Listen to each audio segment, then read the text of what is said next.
Southwood Landscape and Garden Center with a friend who's no stranger to television, Paul James, who's the marketing director here at Southwood. That's me. And you told me one of your passions is conifers, so we have a beautiful selection here. Why don't you walk us through some of these? I'd love to. This is one of my favorite group of plants. And you know, over the years you read little suggestions like a landscape should have 30% evergreens. I think it should be 70%. Because with all that deciduous stuff in people's yards in the dead of winter, it's so nice to look out and see some green, or in this case, some yellow. Look at this deodar cedar. Beautiful golden on that new foliage. I love this, and it'll actually hold this color throughout the summer. Now this will get a little large, 25, maybe 30 feet, but that's in a 10-year period. Makes a real beautiful statement in any landscape. And we want to make sure homeowners aren't planting these too close to the house. We see that Correct. a lot. Although I'll show you some that you can plant really close, but this is certainly one that needs to be out in the yard a ways and away from power lines and that sort of thing as well.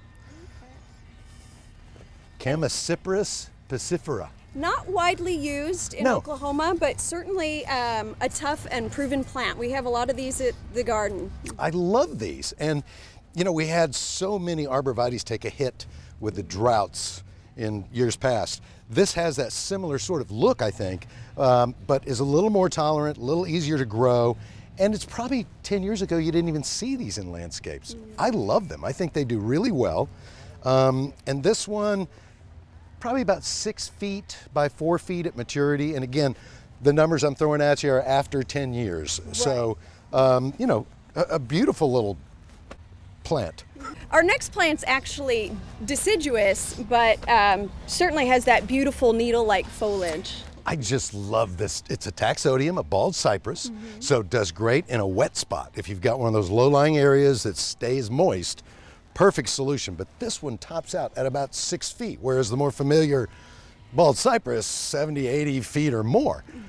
So I just am really keen on this plant. I've got 2 of them. And I wouldn't overlook it. It's a perfect small plant, does great in, you know how a lot of yards now are getting smaller? Yes. Or courtyards or tight spaces. This is absolutely perfect. And as you said, this is a deciduous conifer, so it will form cones, but it will drop these leaves. Right. The other one that we grow here is the ginkgo, which is another plant that I just absolutely love. Everyone should have one. You'll find that I love almost every plant. I'm sorry, it's just the way I am. And tell us about this beautiful blue. Arizona cypress. And it also smells great, the foliage. And the beautiful reddish tint to the stems against this gray. I just think it's a spectacular plant. And I like the openness of it. It's not so tight. Yes. That, you know, it does great. Now that might see 20 feet or so over 10 years. Great choice though, really, and will do well, I think, in western parts of Oklahoma as well. Yes, and it's a stunning specimen. Yeah, they're beautiful. You have a black dragon on the end. The Cryptomerias, you know, that's another one that 10 years ago you hardly ever saw a Cryptomeria. These are wonderful, tough, they sometimes call them Japanese cedars. I just love the form. This one, 6 to 8 feet maybe. So again, I mean, perfect for size. Just about any setting, and it gets a little wider as time goes on, but so have I.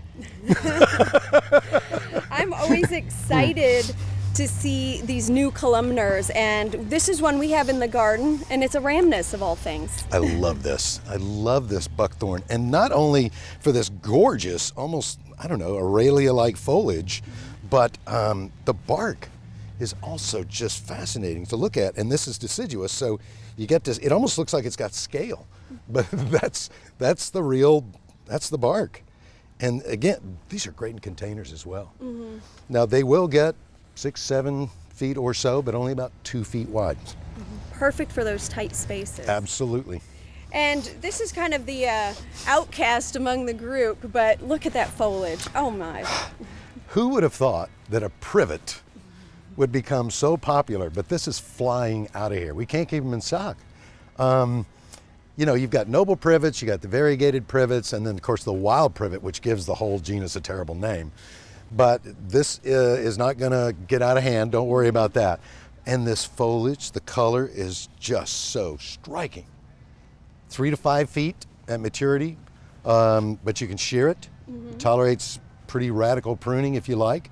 And I don't know, I just love the color. I stuck one of these in my front yard about 2 days after the shipment came in. And this one's sterile, so we could plant it with a good conscience. Yeah, exactly. Now, a lot of times conifers need very careful siting. We want to keep their roots from being too wet, but they do need water. Correct. Nice, well-drained sandy loam is the best, but I realize that not too many people have that. I do, but sorry for those who don't.